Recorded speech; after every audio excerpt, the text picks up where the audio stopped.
May you love like a child, caring with a smile, trusting infinitely.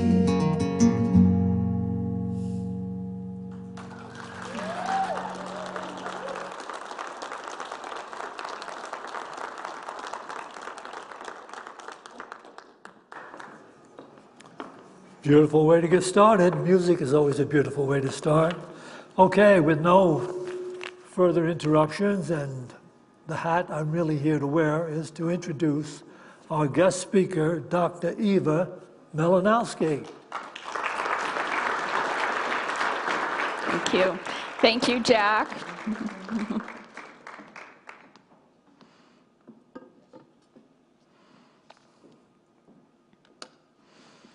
Good morning, friends. I'm so happy to be back here, speaking at Unity of Boulder, sharing with you today a message about creating divine unions in a conscious manner. We are now living in what many would call interesting times.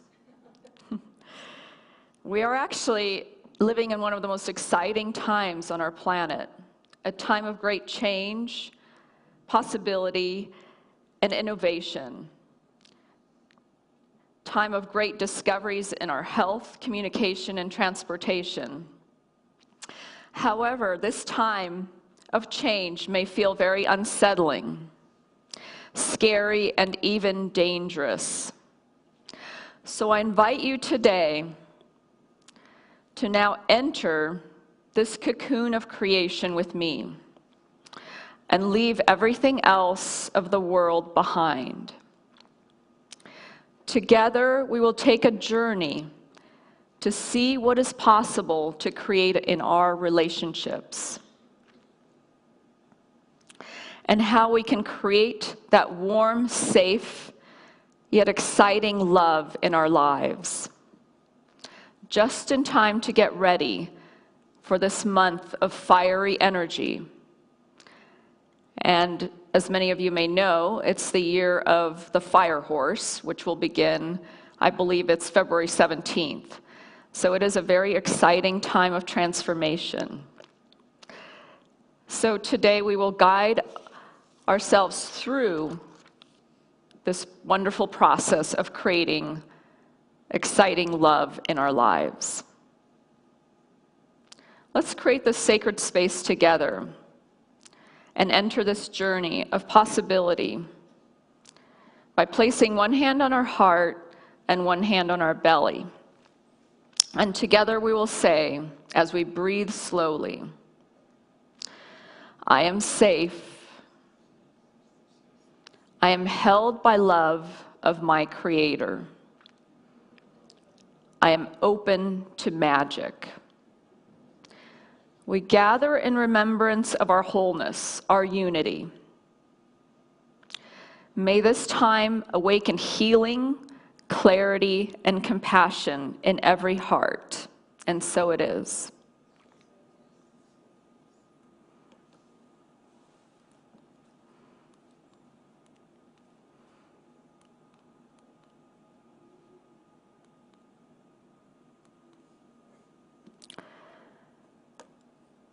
Beneath almost every relationship struggle that we may encounter, there lives a deeper ache, an ache to be seen, to be chosen, to feel safe in love. We all want love in our lives, and it shows up in different ways for us. Love of our family, our friends, our animal companions. And that deep love that many of us desire, that love of a partner in a divine union. And all of these have a basis in the love of our Creator and the love of ourselves.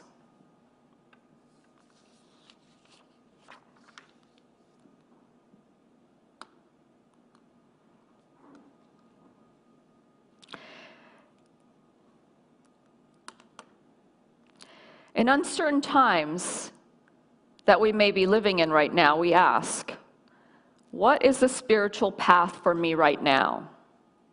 What am I, as a spiritual person, supposed to be doing? Let us begin at home. And let us begin to create that world that we want to see out there in our circle of influence. And let's do this intentionally. Unity teaches us to begin within. What we create inwardly radiates outward in concentric circles that go to the edges of the universe. Healing ourselves heals our relationships, and healthy relationships are the blueprints for a healthy planet. We also know that we are conscious co-creators of our reality. We don't have full control over what happens to us, but we do ultimately have control in how we respond to the events that come our way.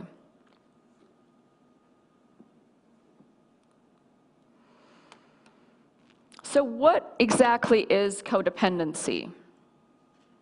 Codependency is not weakness. It's not a failure. It's a survival mechanism we developed due to trauma. We developed this because our world felt unsafe. It is when our inner authority is outsourced.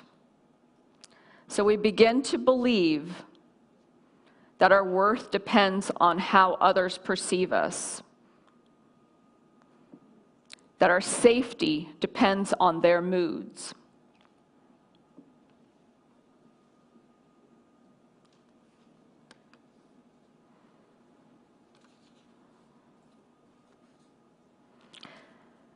One of the most powerful laws of the universe is the law of mirroring. Relationships reflect what remains unhealed within us. We may see things we don't like out there, but we have to realize that what we see is within us. It's the fears we have. It's the uncertainties that we are experiencing. It's the unhealed parts of us.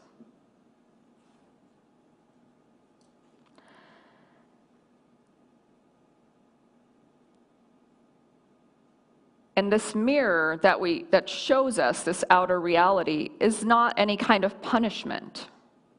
It is, however, an invitation to more healing. When we grow up in chaos or unpredictability,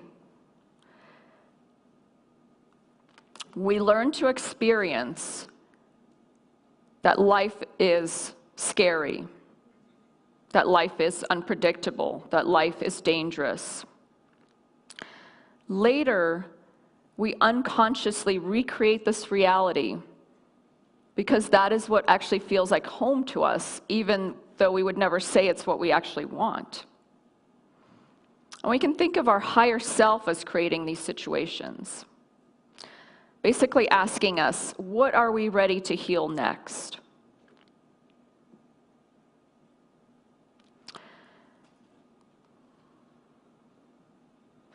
But let us now step into a different reality. I invite you to go with me into a reality that feels warm and loving, that feels safe, that feels like home, but not that home that was dysfunctional, that home that brought us so much pain, but a home that we truly want to live in. So if you like, you can close your eyes, take some deep breaths, And imagine a cozy cabin with a warm, inviting fireplace. Outside there's snow and wind and ice. But inside, it's warm and cozy. You're cuddling up on a comfy couch, covered in a blanket with your beloved. And maybe that beloved is your furry friend or your partner. You have warm cups of cocoa in front of you. And together you're watching the feathery flakes of snow falling down. And you know deep inside, there's nowhere else that you want to be. You have that beautiful feeling of safety. You have that beautiful feeling of home. A warm, sacred, loving home. You can anchor in this feeling. You can put your hand on your heart again so that you can remind yourself that this is a place you can create within you. And this is a place you can return to whenever you like. And this is the seed here of creating the divine union within. So hold on to that feeling as we continue on our journey today.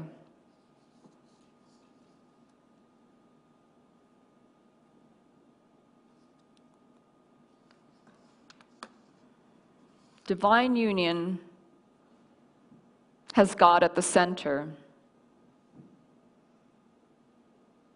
And that's why we use that term, divine union. Because when two people come together with God at the center, the whole becomes greater than the sum of its parts. This is synergy.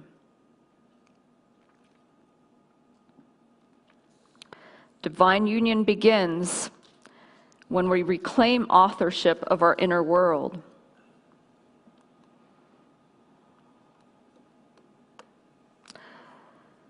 We move from victimhood to creatorship, and we know that the kingdom of heaven is within us, and we get to create it.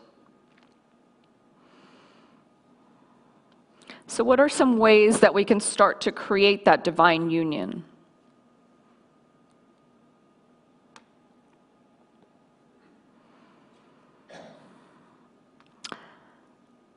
Divine union is a tapestry of inner work and outer action, going into yourself and then going out and taking those emotional risks that we need to take in our relationships, in our own lives.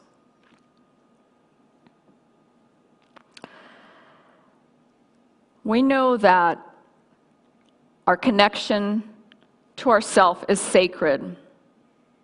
Our relationship to ourselves is the vehicle of our spiritual practice that leads us to our Creator and to the Creator's light. In our stillness, times of meditation, self-reflection, prayer, and journaling, we know that these are our pathways to truth.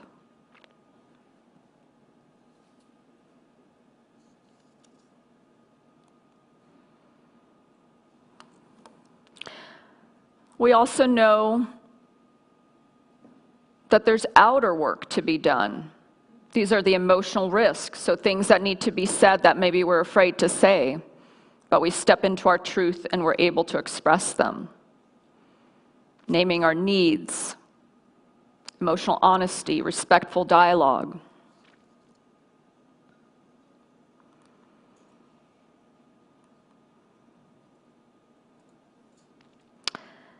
Boundaries are also acts of love. Boundaries create containers for authenticity. Without them, resentment can grow. We hold our relationships in our highest regard, but we also create time for us to create on our own. We choose our beloved each and every day. We choose to continue to desire our beloved. We appreciate and desire what we already have in our lives over and over again.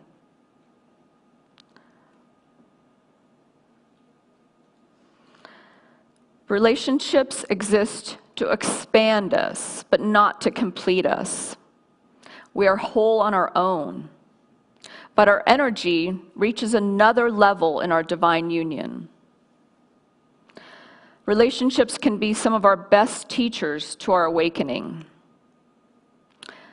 Yet even when we think we're doing everything right, we're doing the inner work, we're doing the outer work, there may be something deeper that is holding us back. In divine union codes, we meet Helena, a woman who longs for love, but deeply fears it as well. And she doesn't even realize initially why she fears it so much. She meets Conrad, who she's attracted to, but he also activates a lot of frustrations in her and a lot of fear. Through spiritual guidance, Helena gets in contact with her great-grandmother, Babcia Vishnova, who is now on the other side. Babcia Vishnova's life was shaped by severe loss. In World War II, she lost her husband and her children.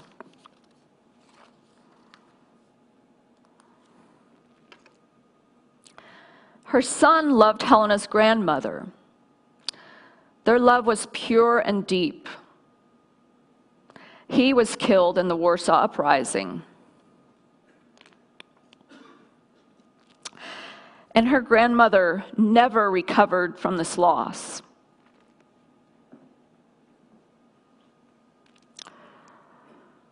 She always felt as if that loss had just happened yesterday. The lesson that was passed down through trauma, through genetics, to Helena was that if you truly love, you will suffer for the rest of your life. Helena carried this grief deep within her, and thus was not able to love with her whole heart. Helena learned that this unprocessed grief had transcended generations and remained with her. Her hesitation to love is inherited protection passed down from her ancestors. It was not, so to speak, her stuff. Her soul whispered, if I love deeply, I may lose deeply. But through her journey, Helena begins to learn. Instead of bypassing this fear, she sits with it. She listens, she integrates, she heals. She becomes a spiritual warrior, facing her fears head on. She learns her history, as Bob Marley would say, and so she knows where she is coming from. In stillness, she begins to discover the kingdom within. She learns about how triggers are some of her best teachers. We all love triggers so much, right? But they are the way back to the original wounds. So instead of asking, what is wrong with this partner of mine? What's wrong with this guy? Why does he keep doing this? We want to go more deep inside. What does this remind me of? When have I felt this before? What part of me needs more love? And we sit with that part. We don't push it away, we don't reject it. We simply sit with it and we reassure it. We become our own safe parent. And this is the beginning of the process of spiritual reparenting.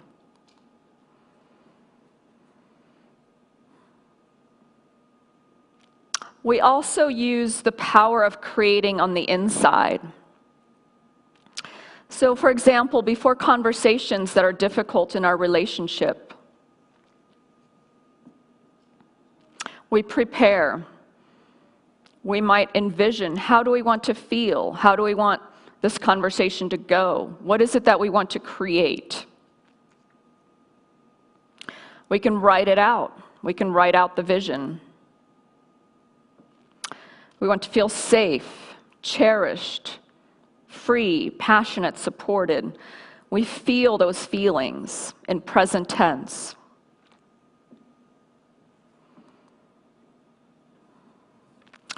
We can even use this little trick of God's parking lot that I like, and I just put it right on the notes on my phone. If something is bothering me, I just write it out as an affirmation in my notes. And I write it as if the situation was already solved in the present tense.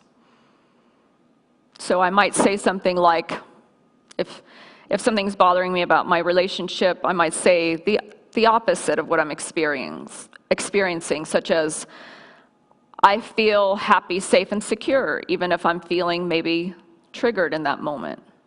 I feel happy, I'm so thankful and grateful. I feel happy, safe, and secure in my relationship. And I just put that in my notes, and I'll say it 3 times out loud, and then I put it away, and I forget about it. It just takes that out of my head and puts it somewhere else. And I usually return to it maybe 3 times a day, if it's something I'm really struggling with. Or it just kind of gets taken care of.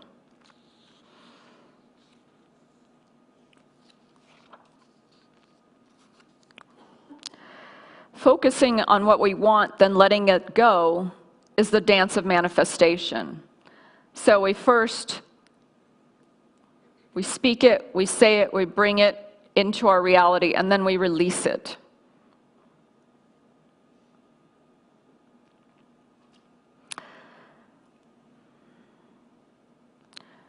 This concept of radical mindfulness, really being with ourselves, being with our nervous system, which got dysregulated through trauma.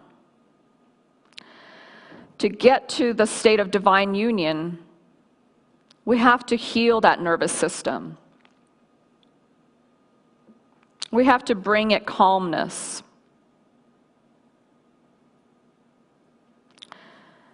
And we have to do this over and over again. And how do we do it?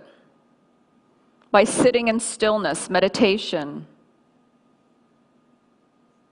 noticing what's going on with us without judgment, by breathing, by being with ourselves rather than trying to just distract ourselves. Through this process, we continue to create these relationships that become safe harbors in the eye of the storm of life.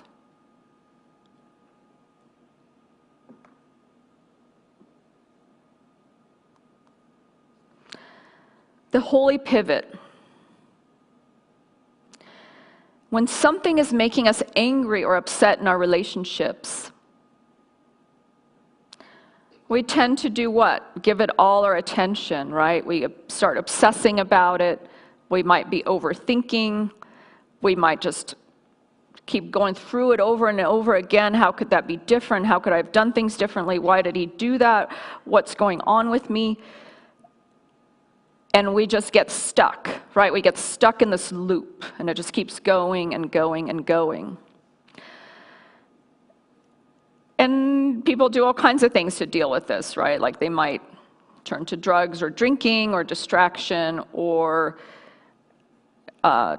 just continue in that path of unpleasant rumination. And they're actually just strengthening that pathway over and over again. And we know, both spiritually and actually scientifically, that where our attention goes, our energy flows. And that we create more of what we focus on. So this is likely not what we want to be creating in our life.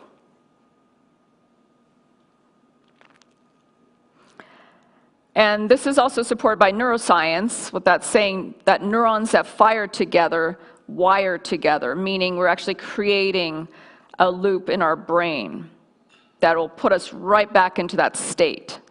So we are actually reinforcing this negative pattern.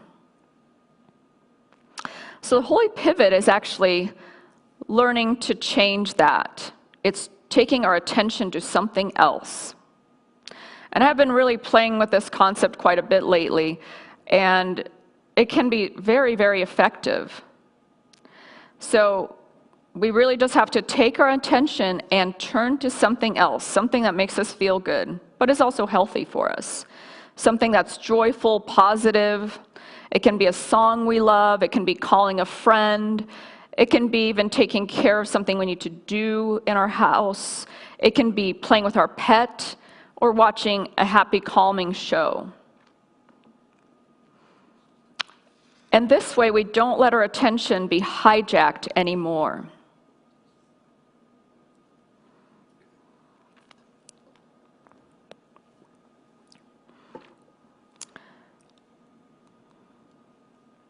So I invite you to try some of these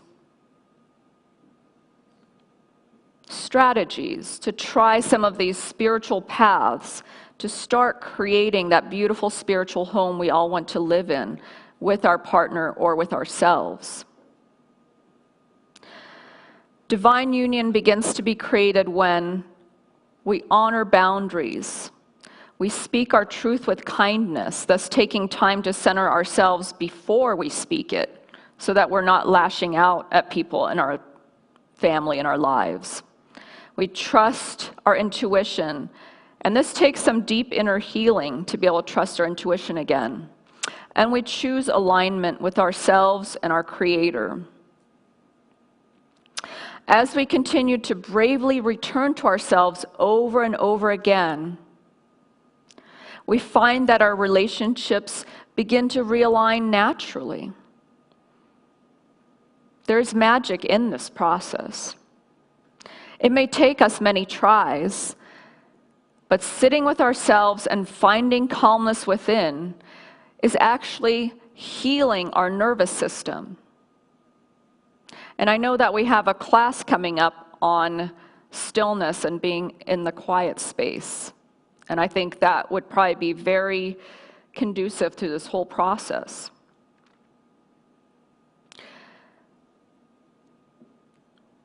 And this is teaching our nervous system what it is like to be healthy without drugs, alcohol, escapism, medication, rage, or self-harm. We return to ourselves so that we may truly love another being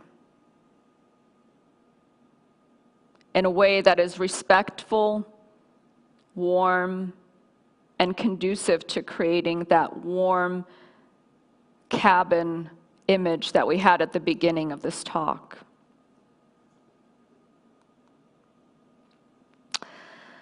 So let us affirm together,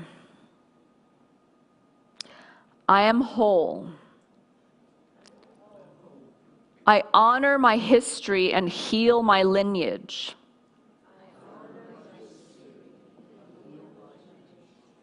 I choose relationships rooted in truth and freedom.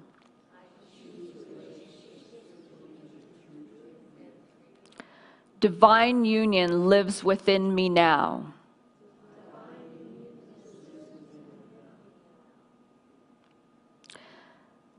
May you walk as healers of your lineage.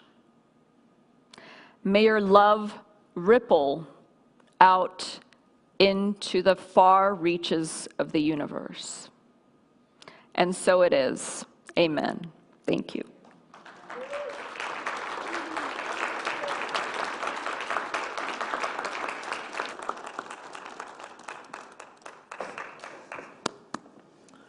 Thank you, Eva, for that insightful talk. Such a beautiful way to let us know what we need to do to make our lives whole. Thank you, thank you.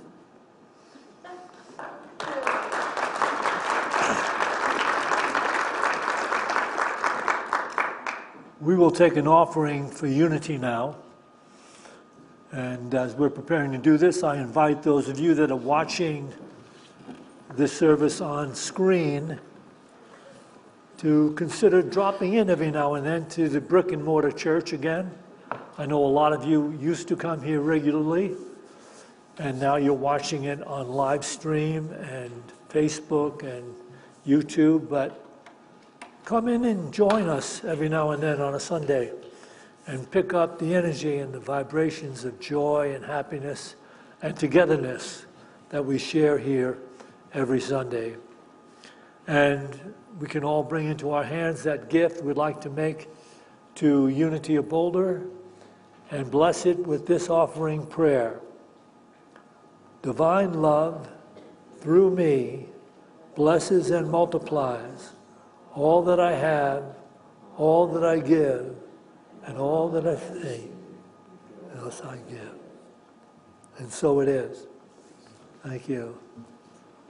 And we have Andy and Laura sharing their music with us once again.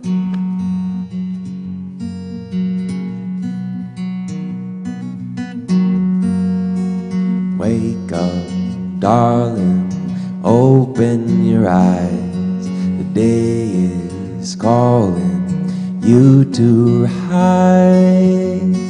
Like the sun, you will shine. Show the world that everything is gonna be fine, and love will win and overcome the fear and doubt you're carrying within. Yes, love will win. In our hearts there will be peace, and our souls will float on home again.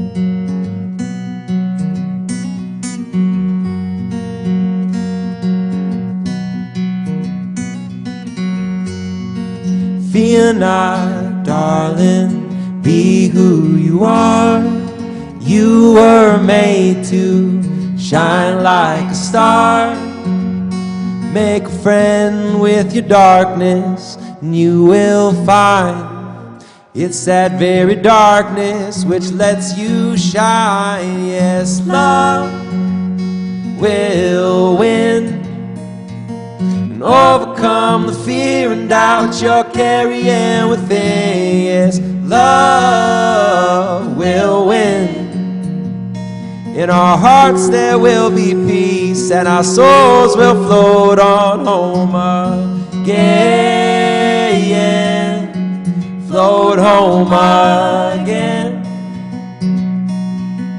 Float home again. Float home again.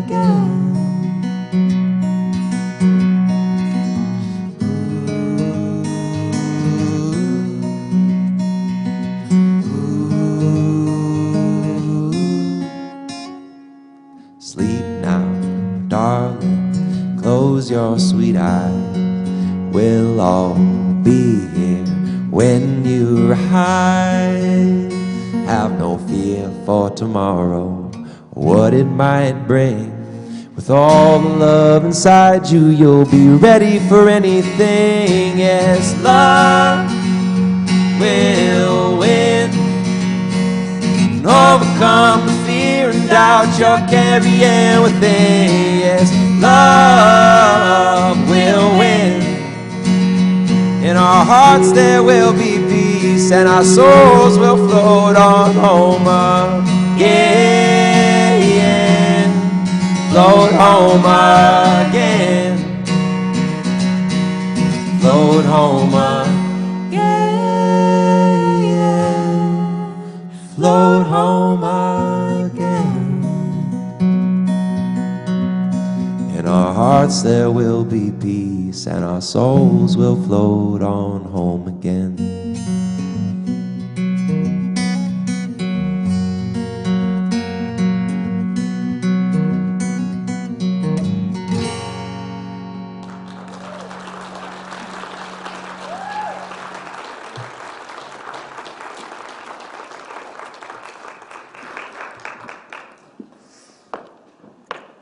What a fitting and perfect song for the talk that we just received from Dr. Malanowski.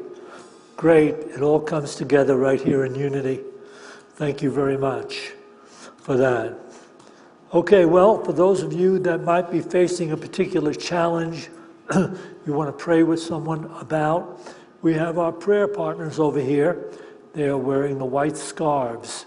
So if you'd like to spend some time with a prayer partner and do some prayer together, just remain seated as we file out of this particular service, and the prayer partner will come up to you, and then you can either sit right here and have a prayer together or go down to our beautiful meditation room and pray together. And Dr. Eva Malanowski said that she'd be willing to do the discussion group. Sintisha always has a discussion group in the back of the sanctuary. There's chairs that circle up back there. If you have something you want to talk about, the information she's sharing and the books that she has written, you can just spend some time over there. You can actually quickly grab a cup of tea if you want and show up in the back, and Dr. Malanowski will be there to share what you want to talk about with her. And so we're going to conclude this particular service today with "Let There Be Peace on Earth."